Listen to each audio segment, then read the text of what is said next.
السلام علیکم ورحمۃ اللہ وبرکاتہ۔ ہمارے سارے گھر والے سفید رنگت کے تھے، لیکن میرا رنگ کالا تھا۔ جب بھی کوئی رشتہ آتا تو وہ رنگت دیکھ کر واپس لوٹ جاتا۔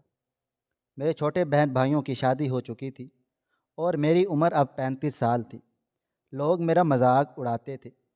میں چپ چاپ روتے ہوئے جائے نماز پر بیٹھ کر دعا مانگنے لگتی تھی، اور پھر اچانک ایک ایسا معجزہ ہو گیا جسے دیکھ کر میرے گھر والے دنگ رہ گئے، کیونکہ سعودی عرب میں رہنے والے میرے ابو کے ایک کزن اپنا میرا رشتہ اپنے خوبصورت بیٹے کے لیے مانگ دیا تھا۔ جیسے ہی نکاح کا دن آیا، حقیقت جان کر میرے پیروں کے نیچے سے زمین نکل گئی، کیونکہ میرا نام کرن ہے، لیکن سب لوگ مجھے کالی کرن کہتے تھے۔ پہل تو یہ سب ایک مذاق تھا، اور مجھے لگتا تھا کہ شاید کسی دن سب لوگ تنگ کرنا بند کر دیں گے، لیکن پھر وہ مذاق ایسا رنگ پکڑ گیا جیسے کسی نے جلتی آگ پر تیل ڈال دیا ہو، کیونکہ میرے گھر میں میرے ماں باپ، میرے 2 بھائی اور میری 5 بہنیں سب کے سب رنگ میں سفید یا گندمی تھے۔ ان کے چہروں پر وہ چمک تھی جو ٹی وی کے اشتہاروں میں دکھائی جاتی ہے۔ بس ایک میں ہی تھی جس کے چہرے پر رنگ کی سیاہی جیسے نقش ہو چکی تھی۔ ماں کہتی تھی یہ پھپھو پہ گئی ہے، تو ابو کہتے تھے نہیں، یہ اپنی خالہ پہ گئی ہے، اور سب کے سب میری موجودگی میں اس بات پر بات کرتے تھے۔ میں جیسے کوئی چیز ہوں، انسان نہیں، جیسے میرے جذبات نہیں، جیسے مجھے دکھ نہیں ہوتا۔ میں چھوٹے چھوٹے لفظوں میں زخم سمیٹتی جاتی، اور میری ہنسی کے پیچھے ایک دنیا کی اداسی چھپی ہو رہتی تھی۔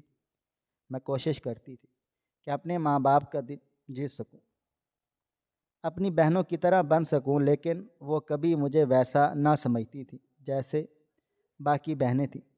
کبھی میری امی کہتی کہ اس کو ساتھ مت لے جانا، لوگ کیا کہیں گے، اور کبھی بہنیں کہتی کہ اسے پیچھے بٹھا دو، تصویر میں چہرہ نہ آئے۔ مجھے یاد ہے ایک دن ہم سب کسی رشتہ دار کے ہاں جا رہے تھے۔ سب نے نئے کپڑے پہنے تھے، سب خوش تھے، گاڑی میں ہنسی مذاق ہو رہا تھا کہ اچانک گاڑی کو جھٹکا لگا، تھوڑا سا ایکسیڈنٹ ہونے لگا، مگر اللہ کا شکر ہوا کہ کچھ نہ ہوا۔ جب ہم وہاں پہنچے تو میزبان نے حیرت سے پوچھا کہ تاخیر کیوں ہوئی، تو ماں نے کہا بس ایکسیڈنٹ ہوتے ہوتے بچ گئے، ہم تو نکلے ہی تھے کہ راستے میں نظر لگ گئی۔ یہ سنتے ہی ایک آنٹی بولی، ارے جب کرن ساتھ تھی تو پھر کیسی نظر لگ سکتی ہے، نظر تو اس پہ لگنی تھی جو کالا ٹکا بن کے تمہارے ساتھ آئی ہے۔ اور میری ماں اس بات پر کوئی نہ برا منایا نہ انہیں کچھ کہا، بلکہ ان کی بات پر کہکا لگا کر خود بھی ہنسنے لگی، اور میں اندر سے ایسی ٹوٹ گئی جیسے کوئی شیشہ پتھر سے ٹکرا کر کرچی کرچی ہو جائے۔ میں نے خاموشی سے دن گزارا اور رات کو بستر پر لیٹ کر رونا شروع کر دیا۔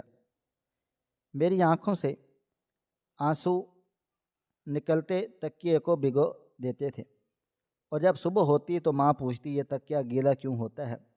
کبھی شک کرتی کہ میں بیمار ہوں، کبھی کہتی کہ دھوپ میں رکھ دیا کر اس کو۔ ان کو کیسے بتاتی کہ یہ آنسو تھے جو رات بھر خاموشی سے نکلتے تھے، کسی سے کچھ کہے بغیر اندر ہی اندر اپنا زہر پھیلا دیتے تھے۔ میرے دل میں نفرتیں جمتی جا رہی تھیں، کبھی اپنے لیے، کبھی ان سب کے لیے جو مجھے میری رنگت کی وجہ سے کمتر سمجھتے تھے۔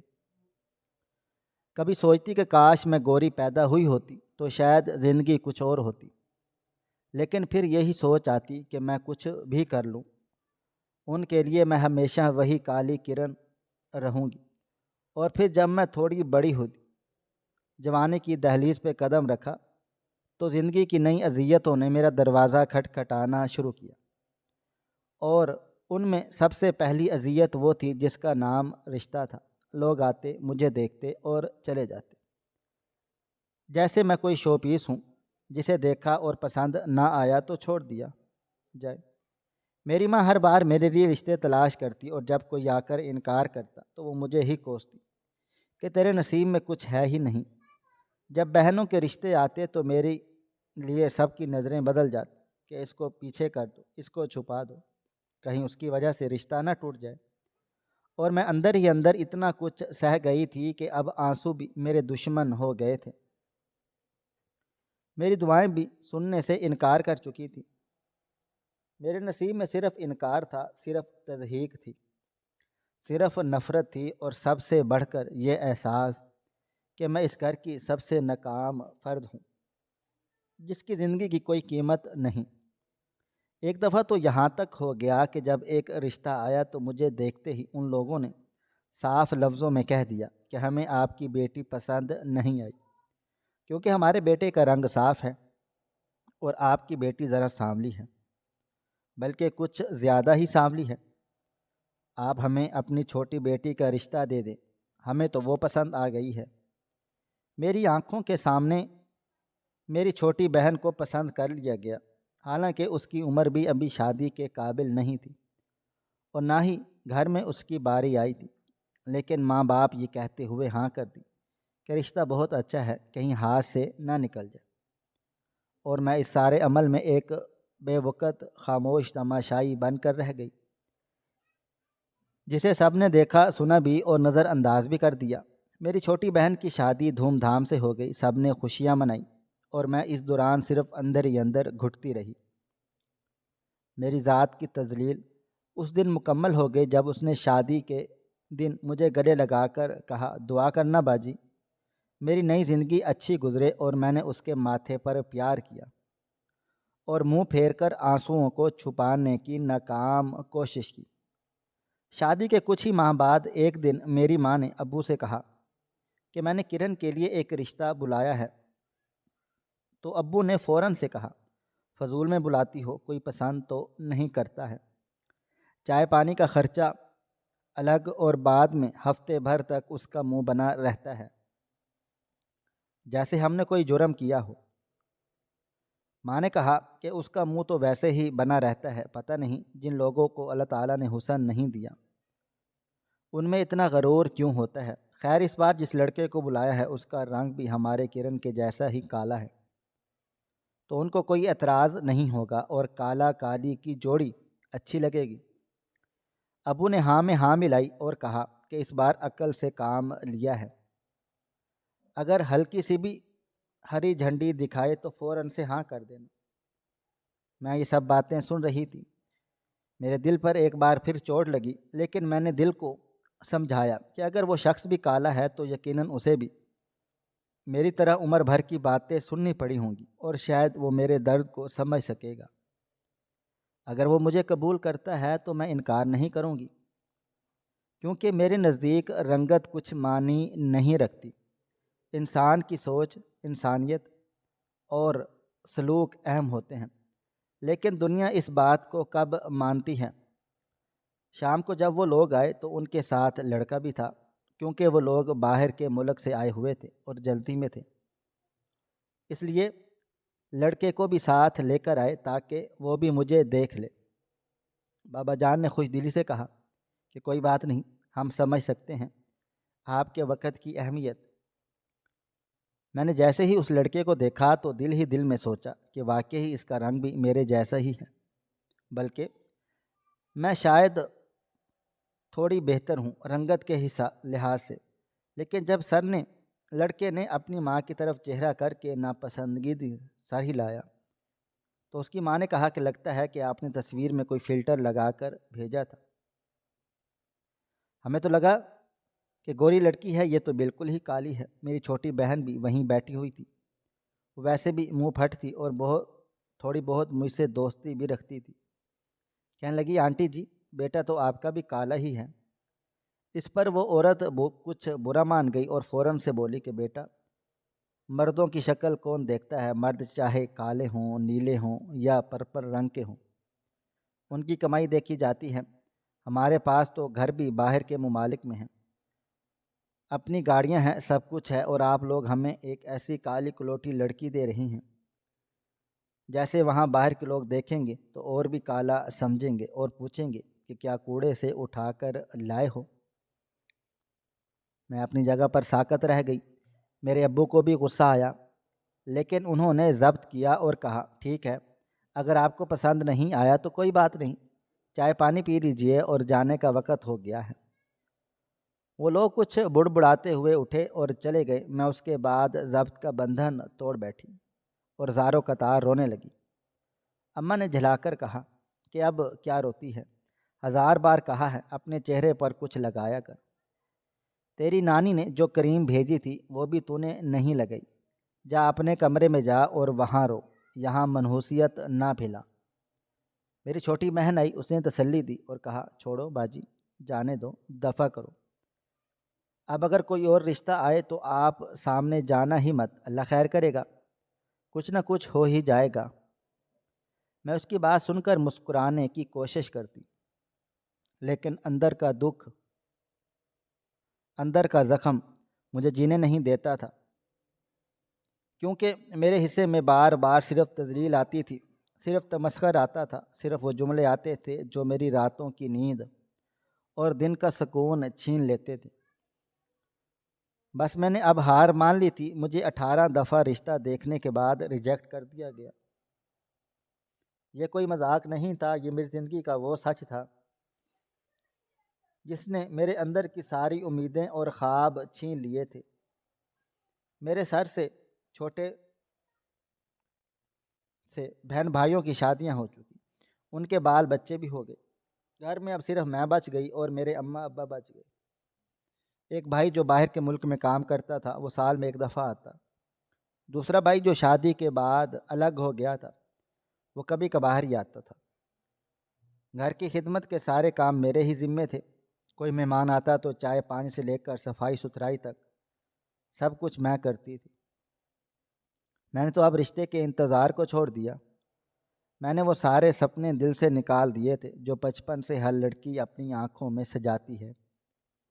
بس کبھی کبھار جب دل بہت زیادہ دکھتا، جب رات کو سب سو جاتے اور اندھیروں میں میرے آنسو مجھ سے باتیں کرتے، تو میں جائے نماز بچھا لیتی اور اللہ تعالیٰ کے سامنے اپنا دکھ رکھ دیتی۔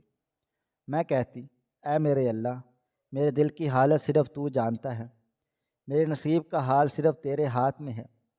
میں تجھ سے کچھ نہیں مانگتی، بس اتنا کہ تو میرے دل کو سکون دے دے، مجھے ہمت دے، میں اس دنیا کی باتوں کو سہ سکوں۔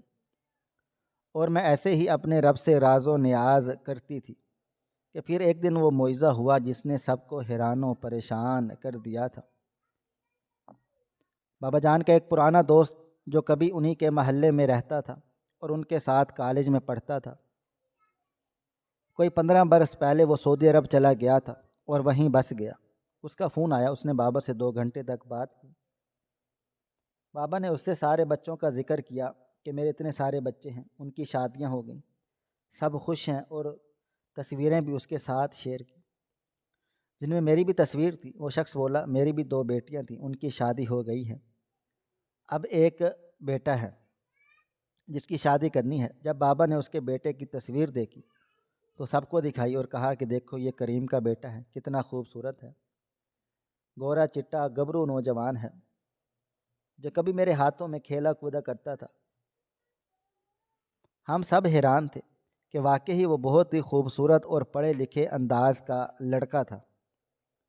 1 ہفتے بعد اس شخص کا دوبارہ فون آیا اور اس نے بابا سے کہا اگر تم ہری جھنڈی دو تو میں بات آگے بڑھاؤں، لیکن میں چاہتا ہوں کہ تم اپنی بیٹی کرن کا رشتہ میرے بیٹے کریم کے ساتھ کر دو۔ جیسے ہی بابا نے یہ سنا تو وہ حیرت سے خاموش ہو گئے۔ ان کے منہ سے نکلا یار ہماری بیٹی تو ایسی ویسی ہے، تمہارا بیٹا تو اتنا خوبصورت ہے۔ وہ تو شخص بولا تمہاری بیٹی میں کیا کمی ہے، مجھے تو تصویر دیکھتے ہی پسند آ گئی تھی، اور ہم تو ایسی ہی سیدھی سادی سی شریف سی لڑکی چاہتے ہیں جو ہمارے بیٹے کو گھر بسائے۔ بابا حیران ہو گئے۔ جب اماں نے مجھے یہ بات بتائی تو میں نے بھی یقین نہیں کیا اور آنکھوں میں آنسو بھر کے کہا کہ اماں اگر کل کو اس نے مجھے میرے رنگ یا شکل کا طعنہ دیا تو پھر میں کیا کروں گی؟ تو اماں نے کہا کہ وہ ایسا نہیں کرے گا، وہ لڑکا بڑا نیک ہے، اس کے ماں باپ بھی شریف ہیں۔ میں نے اماں سے کہا کہ تم لوگوں نے مجھے کبھی بخشا نہیں تو وہ کیوں بخشے گا؟ میری ماں خاموش ہو گئی۔ کچھ لمحے گزرے تو کہا اللہ پر بھروسہ رکھ بیٹا، اچھے کی امید کر اور شکر کر کہ تیری قسمت چمک گئی، تیاریاں کر، 2 ہفتے بعد تیری شادی ہے۔ اور وہ لوگ نہ صرف شادی کے لیے راضی تھے بلکہ انہوں نے یہ بھی کہا کہ ہمیں نہ کوئی جہیز چاہیے نہ کوئی رسمیں، بس ہم نکاح کرنا چاہتے ہیں اور لڑکی کو اپنے ساتھ لے جانا چاہتے ہیں، اور ساری شادی کا خرچہ بھی ہم کریں گے۔ اگر آپ لوگ کوئی خاص مہر لکھوانا چاہتے ہیں تو وہ بھی لکھوا سکتے ہیں، حق مہر۔ ان کی بات پر میں حیران رہ جاتی تھی۔ میرے دل میں ایک عجیب سی بے یقینی اور شکر کا ملا جلا جذبہ تھا۔ میری بہنوں کے فون آنا شروع ہو گئے۔ کچھ بہنیں خوشی سے بولیں تمہارا دولہا تو بڑا پیارا ہے، اور کچھ بولیں یہی تو ہوتا ہے، کبھی کبھی بدصورت لوگوں کو بھی خوبصورت شریک حیات مل جاتا ہے، اور کبھی خوبصورت لوگوں کو بھی بدصورت۔ لیکن میں نے کسی کو بھی بات دل پہ نہیں لیا تھا، میں نے صرف اللہ تعالیٰ کا شکر ادا کیا اور دل میں طے کر لیا اب میں خود کو قبول کر لوں گی، اب جو بھی ہو میں شکایت نہیں کروں گی۔ میں نے شادی کی تیاری شروع کر دی، کپڑے بننے لگے۔ اماں نے مجھے کہا اس بار اپنی مرضی کے کپڑے بنوا لے، جو دل کرے پہن لینا، کیونکہ اب تیری باری ہے۔ اور میں نے پہلی بار اپنی باری کی تیاری، میں نے اپنے دل کو سمجھا لیا کہ شاید میں نے اتنا صبر کیا ہے، اتنی باتیں سنی ہیں، اسی کا مجھے انعام مل رہا ہے۔ میری ایک دوست تھی جو میں نے اس کو بتایا، وہ بڑی خوش ہوئی، کہنے لگی میں نے تجھے ایک انوکھی نفسیات بتاتی ہوں۔ یہ بہت خوبصورت لوگ ہوتے ہیں نا، جب ان کی شادی کا ٹائم آتا ہے تو یہ اپنے سے کم تر لوگوں سے شادی کرتے ہیں۔ میں نے کہا اس سے کیا ہوتا ہے؟ کہنے لگی اس سے نہ یہ سمجھتے ہیں کہ جو ہمارا پارٹنر ہوگا وہ ساری زندگی ہماری باتیں سنے گا۔ دیکھتے رہے، ہونے والا شوہر بڑا خوبصورت ہے، رہتا بھی باہر کے ملک میں، ہو سکتا ہے کہ اس کی کافی ساری لڑکیوں سے دوستی ہو، تو پھر اس نے یہ بھی سوچا ہو کہ کہیں کسی سے دھوکا یا کھا لیا ہو، یا وہ یہ سوچتا ہو کسی ایسی لڑکی کو لے کے آؤں جو نہ بیوی ہیوی مٹیریل ٹائپ کی ہو، یعنی کہ بس اس کی بیوی بن کے رہے، تھوڑی سی کم صورت ہوگی تو زیادہ بات مانے گی۔ میں نے کہا کہ تم مجھے یہ نفسیات سمجھا رہی ہو، یہ میری بے عزتی کر رہی ہو۔ اس نے کہا پاگل، میں تجھے بڑی اندرونی بات بتا رہی ہوں۔ مجھے بھی کہیں نہ کہیں اس کی بات ٹھیک لگ رہی تھی، لیکن پھر وہ خود ہی ہنسنے لگی اور کہنے لگی کہ چاہے ایسا یا چاہے ویسے، کام تو تیرا ہی نکل رہا ہے، اتنا اچھا نوجوان مل رہا ہے تجھے، وہ بھی امیر، اور ساتھ ہی باہر کے ملک لے جائیں گے، اور کیا چاہیے ہے۔ ابا کے دوست اور وہ لڑکا جب ہمارے گھر آئے تو جس تصویر میں مجھے خوبصورت لگا تھا، اب سامنے آ کر اور بھی زیادہ حسین و جمیل لگ رہا تھا، جیسے فلموں میں کوئی ہیرو ہو، اونچا قد، گورا رنگ، نفیس لباس، اور خاص بات یہ تھی کہ وہ مجھے مسلسل غور سے دیکھ رہا تھا۔ اس کی نظریں جیسے میرے اندر اتر رہی تھی، میں گھبرا گئی اور سائڈ پہ ہو گئی۔ پھر اس کے ماں باپ جو آئے تھے وہ اتنے اچھے اخلاق کے مالک تھے کہ ہمارے دل خوش ہو گئے تھے۔ انہوں نے گھر میں داخل ہوتے ہی ہر ایک کو تحفے دیے، بڑوں کے لیے شال، بچوں کے لیے کھلونے اور خواتین کے لیے کپڑے اور جیولری، سب کچھ لے کر آئے تھے، جیسے انہیں ہر فرد کے ذوق کا اندازہ ہو۔ میرے گھر کا ہر فرد ان کی تعریفیں کر رہا تھا۔ اماں بار بار کہتی تھی کرن کے تو نصیب جاگ گئے ہیں، ایسا رشتہ قسمت سے ملتا ہے۔ سب بہن بھائی بھی خوش تھے، سب رشتہ دار جو کبھی مجھے تانا دیا کرتے تھے اب رشک سے مجھے دیکھ رہے تھے۔ نکاح کا دن قریب آ رہا تھا اور میرے دل میں دھڑکنیں تیز ہو گئی تھیں۔ رات کے وقت میں چپکے سے صحن میں کھڑی تھی اور وہ لڑکا یعنی میرا ہونے والا شوہر فون پر کسی سے باتیں کر رہا تھا۔ شروع میں دھیان نہیں دے رہی تھی، لیکن جب میرا نام لیا گیا تو میں تھوڑا اور قریب ہو گئی اور سننے کی کوشش کرنے لگی تو وہ کسی سرمد نامی شخص سے کہہ رہا تھا کہ کرن نام ہے اس کا، کالی ہے لیکن بس ٹھیک ہے، کافی ہے، ماں باپ کو دکھانے کے لیے تو چل جائے گی، ثابت کرنا ہے کہ میں نے ایک لڑکی سے، عورت سے شادی کر لی ہے، کیونکہ ماں باپ کو اب شک ہونے لگا ہے کہ مجھے لڑکیوں میں دلچسپی نہیں ہے بلکہ لڑکوں میں ہے، اس لیے ان کو ایک بہو دے دوں گا جو خاموش تب ہوگی، ساملی سی ہوگی، دبی دبی سی ہوگی، ان کی خدمت کرے گی اور سوال نہ کرے گی۔ ویسے بھی انہوں نے مجھے تصویر دکھائی تھی فلٹر والی، اور میں نے کہا چلو اتنی کالی لڑکی ہوگی تو زیادہ سوال بھی نہیں کرے گی، مجھے آزادی ملے گی، جو چاہوں گا وہ کروں گا، اور تم تو جانتے ہو سرمد کہ میں صرف تم سے محبت کرتا ہوں، میرے دل کی دنیا میں تم سے جڑی ہے، یہ شادی تو صرف ایک کور اپ ہے ماں کو باپ کو خاموش کرانے کا۔ اور یہ بھی تو سن لو کہ انہوں نے یہ بھی کہا کہ اگر شادی نہیں کی تو جیب خرچ بند کر دیں گے، تو چلو اب کم سے کم یہ مصیبت تو ختم ہو گئی، لڑکے چاہے کالی ہو یا گوری مجھے اس سے کوئی فرق نہیں پڑتا، مجھے تم سے فرق پڑتا ہے سرمد، مجھے تم سے پیار ہے۔ میں نے سب باتیں سنی تو میرے پیروں تلے سے زمین نکل گئی، میرے جسم میں کپ کپی دوڑ گئی، میری سانسیں رکنے لگ گئی تھی جیسے کسی نے مجھے پانی میں ڈبو دیا ہو، میری آنکھوں سے آنسو بہنے لگے، اور میں نے فوراً اپنی سب سے قریبی بہن کو بتایا۔ وہ تھوڑی شوخ مزاج اور حقیقت پسند تھی، اس نے ساری بات سنی تو پہلے تو کہنے لگی کہ ویسے بھی گھاٹے کا سودا نہیں ہے۔ میں نے غصے سے اس کی طرف دیکھا اور کہا کہ تو پاگل ہو گئی ہے؟ وہ بولی نہیں یار، ذرا دماغ سے سوچ، باہر کے ملک جا رہی ہے، تیرے پاس پیسہ ہوگا، آرام ہوگا، زندگی کا رنگ بدلے گا، وہ بڈھا بڈھی تو کتنے دن جئیں گے، ان کے بعد تو وہاں کی مالک بن جائے گی، اور پھر کسی اور اچھے بندے سے شادی کر لینا۔ میں نے کہا تو مجھے یہ مشورہ دے رہی ہے؟ وہ کہنے لگی ہاں ہاں، دیکھ سب خوش ہیں، ماں باپ خوش ہیں، سارے رشتہ دار خوش ہیں، اگر تو یہ بات اب بتائے گی تو سبھی تیرے خلاف ہو جائیں گے، اور وہ لوگ تو کبھی نہیں مانیں گے نہیں کہ ان کے بیٹے میں کوئی خرابی ہے، بلکہ کہیں گے کہ کرن نے الزام لگا دیا ہے۔ میں نے کہا نہیں، اب میں خاموش نہیں رہوں گی، میں نے دور سے ایک ویڈیو بنائی ہے، اگر ہم اس کی آواز بڑھا لیں تو ثبوت مل جائے گا۔ اس نے حیرت سے مجھے دیکھا اور کہا تو نے واقعی ہی ویڈیو بنائی ہے؟ میں نے کہا کہ ہاں ہاں، ساری بات ویڈیو میں موجود ہے۔ میرا ایک کزن جو ویڈیو ایڈیٹنگ کا کام کرتا تھا، میں نے اسے میسج کیا اور ویڈیو بھیج دی، کیونکہ دور سے بنائی گئی تھی تو آواز دھیمی تھی، اسے کہا کہ آواز بڑھا دو، وہ سمجھ گیا کہ کچھ سنجیدہ بات ہے، اس لیے 15 منٹ میں ویڈیو وائس بھیج دی۔ اب آواز صاف سنائی دے رہی تھی اور ساری باتیں واضح تھیں۔ وہ لڑکا صرف شو پیس سمجھ کر لے کر جانا چاہتا تھا اور اپنی اصلیت چھپانا چاہتا تھا۔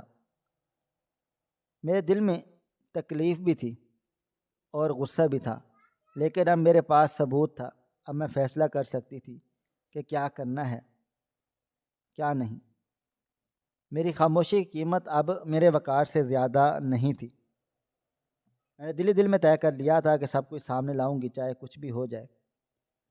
اگلا دن مہندی کا دن تھا، ساری بہنیں بھی آ چکی تھیں، گھر میں خوب ہجوم تھا، ہنسی مذاق، گانا بجانا، شور شرابہ، سب کچھ تھا، اور میں ان سب کے درمیان اٹھتے ہوئے بالکل تنہا تھی۔ میری چھوٹی بہن مسلسل مجھے دیکھتے جا رہی تھی، اور جیسے تو خدشہ ہو کہ میں کہیں کچھ کر نہ بیٹھوں، لیکن میں چپ تھی، میں خاموش تھی، میں تھکی ہوئی تھی، میں خود سے ہار چکی تھی۔ مجھے پتا تھا کہ اب کسی بھی چیخ کا کوئی فائدہ نہیں، میرے پاس ثبوت تھا، میرے پاس سچ تھا، میرے پاس وہ ویڈیو تھی جو اس سب کچھ کو روک سکتی تھی، جو میرا حق چھیننے سے روک سکتی تھی۔ لیکن میں ابھی سب کے ساتھ بات ٹوٹ چکی تھی، اور جب میں نے امی ابو کے کمرے کی طرف جا رہی تھی تو ان کی باتیں سن کر جڑ میں سے قدم زمین میں گڑ گئے تھے۔ ابو کہہ رہے تھے کہ بات تو ایسی ہے کہ ہضم نہیں ہو رہی، لیکن سوچو، ایک بیٹا ملک کے باہر چلا گیا اور پتہ نہیں کہ واپس آئے گا یا نہیں، دوسرا بیٹا شادی کے بعد الگ ہو چکا ہے، بیٹیاں سب کے سب اپنے گھروں میں مصروف ہیں، تو ہم دونوں بوڑھا بوڑھی کیا کریں گے؟ 2 مہینے بعد میری ریٹائرمنٹ ہے، اور پھر اسلم ہمیں پورے 80 لاکھ روپے دے رہا ہے۔ 80 لاکھ روپے کم نہیں ہوتے، یہ موقع ہاتھ سے جانے نہیں دینا چاہیے، اور وہ بھی باہر کے ملک چلی جائے گی، وہاں اچھا کھانے کی، اچھا پہنے گی، اچھی زندگی گزارے گی۔ اسلم نے خود آ کے بتایا ہے کہ کریم کو عورتوں میں دلچسپی نہیں، لیکن وہ کرن کو بیٹی بنا کر رکھے گا، اس کا خیال رکھے گا، اس کی عزت کرے گا اور ہم سے بھی رشتہ جوڑے گا۔ اس نے ہمیں دھوکہ نہیں دیا بلکہ سچ بتایا ہے۔ ہم سے معاہدہ کر لیا ہے کہ ہم اتنے بڑے رقم دے رہے ہیں، اور ہمیں دھوکہ دیتا تو کیا تمہیں سچ بتاتا؟ میرے ہاتھ کانپنے لگ گئے، دل کی دھڑکن رکنے لگ گئی تھی۔ یہ سب میرے ماں باپ کی کو بھی معلوم تھا اور وہ بھی شامل حال تھے۔ اس سوداگری میں میرے وجود کی قیمت 80 لاکھ روپے تھی۔ میری عصمت، میرا حق، میری زندگی، میری مرضی، سب خواب کی مانند تھا۔ سب کچھ بیج دیا گیا تھا۔ میرے وہی والدین جن کی خدمت کے لیے میں نے ساری زندگی اپنے جذبات مار دیے، میری وہی ماں جس کے لیے میں نے کبھی آنسوؤں پر دوپٹہ نہیں ڈالا، میرے وہی ابا جنہوں نے کبھی بھی میرے صبر کا صلہ نہیں دیا اور اب میری بولی لگا چکے تھے، اور میں اب کس کے سامنے چیختی، کس سے انصاف مانگتی؟ میں نے آہستہ سے اپنا موبائل فون نکالا اور وہ ویڈیو کھول دی، اور بغیر کوئی سوچے سمجھے ہمیشہ کے لیے ڈیلیٹ کر دی، اور پھر سیدھی جا کر مہندی والے کمرے میں بیٹھ گئی۔ سب لوگ میری مہندی پر ہاتھوں پر مہندی لگا رہے تھے، ڈھولک بج رہی تھی، کوئی کہہ رہا تھا اب کرن کے دن پھرنے والے ہیں، اور ان سب کے درمیان خوش بھی تھے اور ہنس بھی رہے تھے، اور میں ان سب کے درمیان بس خاموشی سے ہنسنے کی اداکاری کر رہی تھی۔ میرے دل میں ایک چیخ دبی ہوئی تھی، نہ جانے کب پھٹے گی، شاید کبھی نہیں پھٹے گی، کیونکہ اب مجھے بولنے کا کوئی حق نہیں رہا تھا۔ شام ڈھلتے ہی میرے نکاح کی تیاری ہوئی، مولوی صاحب آئے، سب لوگ جمع ہوئے، نکاح نامہ ہوا، میرے سامنے رکھا گیا۔ میں نے بغیر کوئی سوال کیے دستخط کر دیے۔ مولوی صاحب نے پوچھا قبول ہے؟ ایک بار نہیں 3 بار کہا قبول ہے، کیونکہ مجھے سکھا دیا گیا تھا کہ قربانی دینے والی لڑکیاں سوال نہیں کرتی۔ نکاح ہو گیا، شور ہوا، مٹھائی تقسیم ہوئی، تصویریں بنی، ویڈیوز بنی، اور سب کو لگا کہ کرن کی قسمت جاگ گئی۔ رات کو رخصتی بھی ہو گئی تھی، اور میرے ساتھ انہوں نے شہزادیوں کی طرح رخصت کیا۔ میرے ساتھ تحفوں کے ڈھیر تھے، زیور، کپڑے، مہنگے بیگز اور برانڈڈ جوتے، سب کچھ تھا۔ میں جب سسرال پہنچی تو انہوں نے مجھ سے بھی بڑے خاطر تواضع کی۔ مجھے میرے کمرے میں لے جایا گیا اور سب کو لگا کہ آج میری زندگی کا نیا اور خوبصورت سفر شروع ہونے جا رہا ہے۔ لیکن وہ رات ایک خاموش رات تھی جس میں میرے شوہر نے بہانے کیے، کبھی کہا تھکا ہوا ہوں، کبھی کہا دوستوں کو ملنا ہے، کبھی کہا کہ نیند آ رہی ہے، اور میں نے کچھ بھی نہ کہا کیونکہ میں سب جانتی تھی۔ میں پہلے ہی سمجھ چکی تھی کہ میرے وجود سے اسے کوئی غرض نہیں ہے۔ میری شخصیت، میری نسوانیت، میری چاہت اس کے لیے کوئی معنی نہیں رکھتی۔ اور اس رات کے بعد کئی راتیں ایسی ہی گزری جن میں وہ مجھ سے دور دور رہتا تھا، اور میں خود کو ایک ملازمہ سے بھی کم تر محسوس کرتی۔ صبح جلدی اٹھ جاتی، گھر کے سارے کام کاج کرتی، ناشتہ بناتی، ساس سسر کی خدمت کرتی اور ان کے ساتھ بیٹھتی رہتی۔ اور انہوں نے ادویات تھی، لیکن ان کے بیٹے کے ساتھ میری کوئی بات چیت نہیں ہوئی تھی۔ کبھی کبھار جب ساس کہتی کہ تم دونوں باہر جایا کرو، زبردستی مجھے لے کر نکلنا تھا، لیکن راستے پر ہم ایک دوسرے سے ایک لفظ نہ بولتے تھے۔ میں خاموشی سے اس کے ساتھ چلتی رہتی، جیسے کوئی سائے کے پیچھے چل رہا ہو۔ میرے دل میں ایک بہت بار آیا کہ میں چھوڑ چھاڑ کے واپس چلے جاؤں، لیکن کہاں جاتی؟ کیسے؟ جو ماں باپ کو میرا سودا کر دیا، بہن بھائیوں کے پاس جا کے کیا کہتی؟ وہ تو پہلے ہی مجھے بوئی سمجھتے تھے۔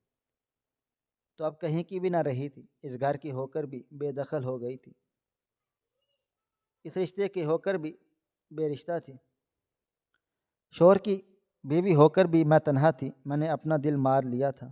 میں نے خود سے کہا کہ بس کرن، اب اور نہیں رونا، اب تو بس جینا ہے جیسے سب جیتے ہیں۔ زندگی کو جیو جیسے زہر کو گھونٹ گھونٹ پی کے جیا جاتا ہے۔ میں نے بھی ویسے ہی زندگی کو پیا اور اندر سے خالی ہو گئی۔ میرے اندر وہ سب خواب، وہ سب احساس، وہ سب کچھ مر چکا تھا۔ میں نے بس خود کو ساس سسر کے لیے وقف کر دیا، ان کے کام کرتی، ان کی دعائیں لیتی، ان سے پیار سنتی، لیکن جب کمرے میں جاتی تو ہر طرف خاموشی ہوتی، ہر دیوار جیسے مجھے گھورتی، جیسے مجھ سے کچھ کہتی ہو کہ تمہاری جگہ یہاں نہیں ہے۔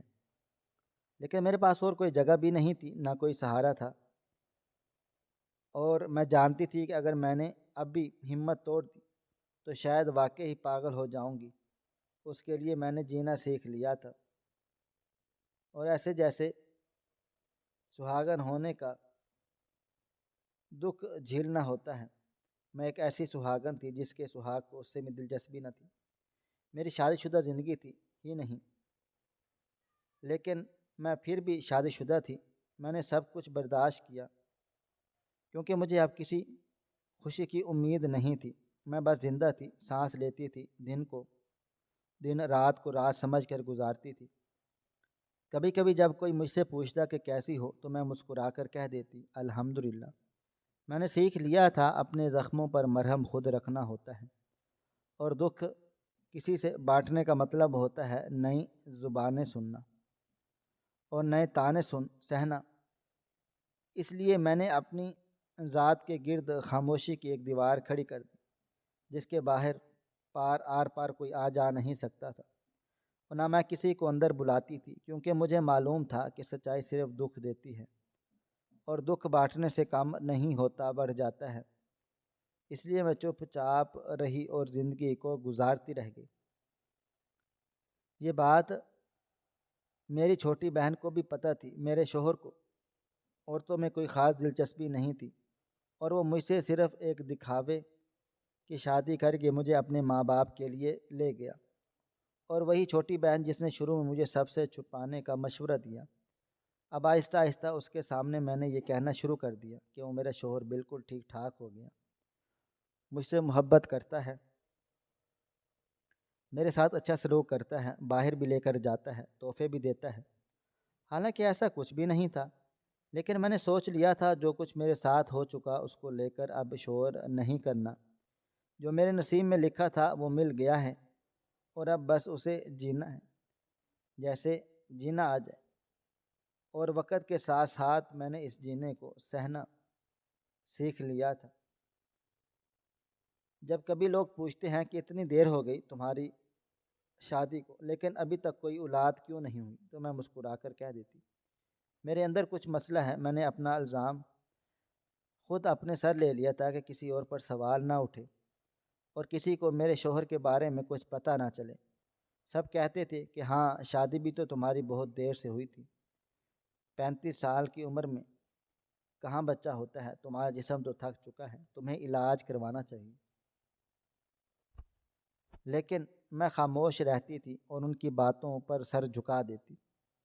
میرے ساس سسر کو ساری باتوں کا پتہ تھا، وہ سب کچھ جانتے تھے، اس لیے وہ مجھ پر کوئی دباؤ نہیں ڈالتے تھے، اور نہ ہی اولاد کے بارے میں کوئی سوال پوچھتے تھے، بلکہ میرا خیال رکھتے، میرے آرام کا خیال رکھتے، میرے کھانے پینے کا دھیان رکھتے، جیسے وہ مجھ سے شرمندہ ہوں، جیسے وہ یہ چاہتے ہوں کہ ان کے بیٹے کی کمی کو اپنی شفقت سے پورا کریں گے، اور وہ مجھے بیٹوں کی طرح رکھتے تھے۔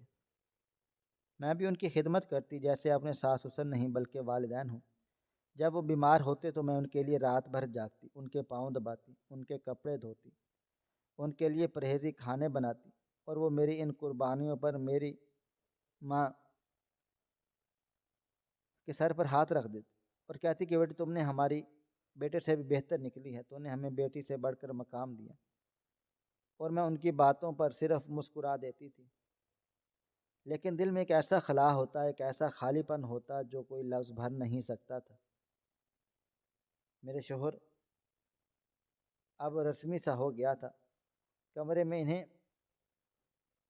بس ساتھ سونا بھی ہوتا تھا، جیسے دو اجنبی ایک چھت کے نیچے سانسیں لے رہے ہیں۔ وہ اپنی زندگی میں مصروف رہتا، میں اپنے کاموں میں مشغول رہتی۔ وہ اکثر دیر سے آتا اور میں کبھی پوچھتی نہیں، اس نے کبھی بتانے کی زحمت نہیں کی۔ وقت کے ساتھ میں نے سوال کرنا چھوڑ دیے تھے، شکایات کرنا بھی چھوڑ دیا۔ مجھے معلوم تھا کہ کچھ بھی کہنے سے کچھ بھی نہیں بدلے گا۔ میں نے خود کو تسلیم کر لیا تھا، جیسے ہوں ویسے رہنے دیا۔ جیسے رشتہ ہے ویسا نبھا لیا، نہ کسی سے گلہ کیا نہ شکوہ، بس دل کے اندر خاموشی کا ایک صحرا تھا جہاں صرف میری تنہائی گونجتی تھی۔ کبھی کبھار رات کو دل بہت اداس ہو جاتا تو جائے نماز بچھا کر بیٹھ جاتی اور اللہ تعالیٰ سے دعائیں کرتی، بس میرے صبر کو کمزور نہ ہونے دینا، میرے دل کو بے چین نہ کرنا، اور مجھے اس زندگی میں مزید ذلت نہ دینا۔ بس خاموشی سے آنسو بہاتی رہتی اور کہ دل ہلکا ہو جائے۔ صبح اٹھتی تو سب کام ایسے کرتی جیسے کچھ ہوا نہ ہو۔ میں نے سیکھ لیا تھا کہ عورت کو سب کچھ سہنا آنا چاہیے، کیونکہ دنیا عورت کی تکلیف نہیں سنتی، صرف نتائج دیکھتی ہے، اور میں نے اپنی شکست کو خود پر مسلط کر لیا اور اس کے ساتھ جینا شروع کر دیا۔ میری ماں اب کمزور ہو چکی تھی، میری بہنیں اپنے گھروں میں خوش تھیں، کسی کو میری خاموشی کی خبر نہ تھی، اور جو بہن سب کچھ جانتی تھی وہ بھی وقت کے ساتھ ساتھ خاموش ہو گئی تھی۔ وہ کبھی کبھی فون کر کے پوچھ لیتی کہ کیسی ہو، میں کہہ دیتی الحمدللہ، اور وہ آگے کچھ نہ پوچھتی، کیونکہ اسے بھی پتہ تھا اگر میں کچھ کہوں گی تو پھر اس درد کی حد نہیں رہے گی جسے میں چھپا رہی ہوں۔ میرا شوہر اب کچھ بھی ہو میرے لیے صرف ایک نام تھا، ایک فرض تھا، ایک سایہ تھا تو میرے ساتھ جڑا تھا، لیکن میرے اندر اترنے کی اجازت نہیں رکھتا تھا۔ میں ایک بیوی تھی جو کبھی بیوی بنی ہی نہیں، میں ایک عورت تھی جسے اپنی نسوانیت کو دفن کرنا پڑا، میں ایک انسان تھی جس نے اپنے جذبات کو اپنی آنکھوں کے آنسوں میں بدل دیا، اور بس یہی میری زندگی تھی جو اب اسی طرح سے گزر رہی تھی جیسے دن رات کا پیچھا کرتی ہیں، بغیر کچھ کہے، بغیر کچھ بدلے۔ میں بھی ہر دن گزارتی جا رہی تھی، بغیر کوئی خواب دیکھے، بغیر کوئی امید رکھے، بس جیتی جا رہی تھی، کیونکہ جینے کے سوا میرے پاس اب کوئی راستہ نہیں تھا۔ ہماری آج کی یہ کہانی آپ کو کیسی لگی؟ کومنٹ باکس میں اپنی رائے کا اظہار اور ہمارے چینل کو سبسکرائب ضرور کر لیں۔ شکریہ، اللہ حافظ۔